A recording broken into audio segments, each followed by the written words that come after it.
How can you tell if somebody is scamming you? It's becoming less and less obvious as these fraudulent practices evolve. In this video, we'll cover the basic scam red flags so you could avoid becoming a victim. My name is Dom, I'll be your host while you're watching Scam Detective. The biggest advantage of our ultra-connected world is reaching our loved ones anytime easily. And of course, anyone can get in touch with us as well. Yup, anyone. Scammers being number one at wanting to make new friends worldwide, or maybe become more than friends. Number 4. Strange message on email or phone. Okay, it's not big news that anyone can find us and contact us on social media if we neglect our privacy settings, which if you have never customized before, do so after watching this video. But when we receive a message to our private email address, not to mention phone number, it should always raise a red flag.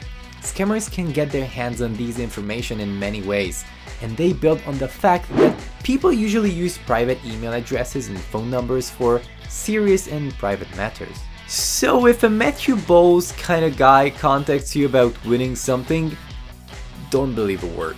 But you should also watch out for emails coming from services that you use on the daily, such as PayPal, Amazon, or a Microsoft product. Always check the email address and especially the domain part at Microsoft.com, which obviously needs to be at Microsoft.com. Emails can look 100% like legit ones, so the only way to tell if they're real or fake is by looking out for subtle differences, like the ones in the email domain, typos in the text, or how they address you in the email. Is it just a hello, or do they call you by your name? We have covered many scams like this previously on the channel, so make sure to check out one of these videos. Number 3. Impersonating authority figures. I believe we all take everything more seriously when it's coming from the mouth of a police officer, firefighter, or maybe a government official. A uniform can turn anyone into a police officer looking individual, and it immediately makes us do the speed limit. Or when somebody from the government calls us about taxation or about our social security number, in most cases it's not a scam that we first think of, right? For this reason, it's best if we are always aware of the forms and ways these officials might approach us. Know your rights out in the field and never share personal information over the phone. Anyone can pretend to be anything over the phone. Number 2. Blackmail and threats. In my opinion, these are the most dangerous kind of scams. They often involve scammers claiming to have personal images of you, for example, or sensitive information about one of your family members. They might try to create an illusion that, for example, someone you love is in danger, or, basically countless other scenarios like that I'm sure you had already seen in the movies. Probably with less bullets and explosion, but their goal is always the same: to make you afraid and act out of emotions, which can be very impulsive. More on that coming up next. With these scams, always remember to think clearly. Is it possible that someone has something on you? Did they show proof?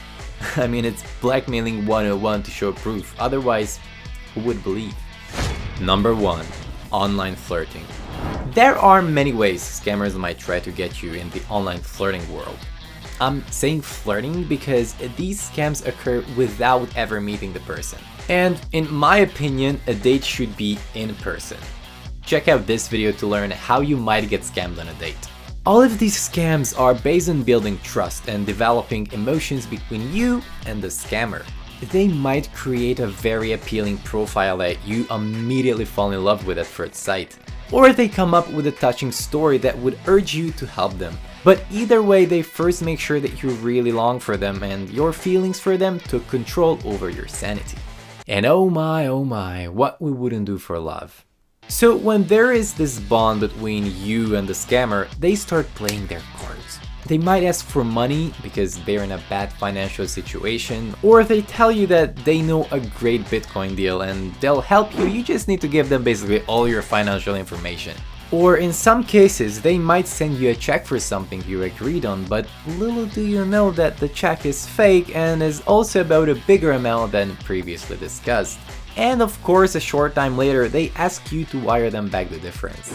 In all cases, if somebody online wants you to wire them money or use a payment service like Cash App, it should always be a red flag. Never send money to somebody you never even met just because they have a pretty profile or a good story. Regarding good stories, like I already mentioned, scammers might use people's willingness to help if they sell themselves as victims of bankruptcy, war, illness, house fire. You get the point.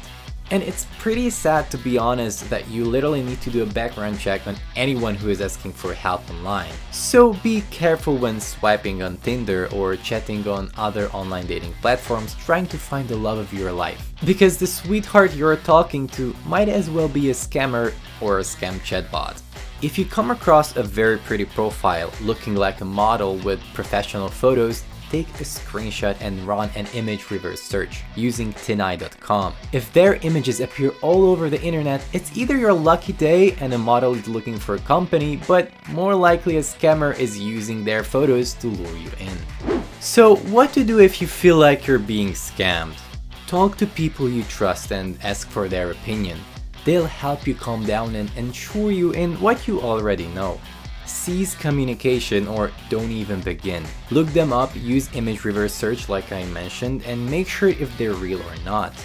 Do research. When it comes to offers and scammers impersonating companies or organizations, try and find information about them. And last but not least, use the Scam Detector Validator tool if it's a website that you sense to be a scam. It will help you decide.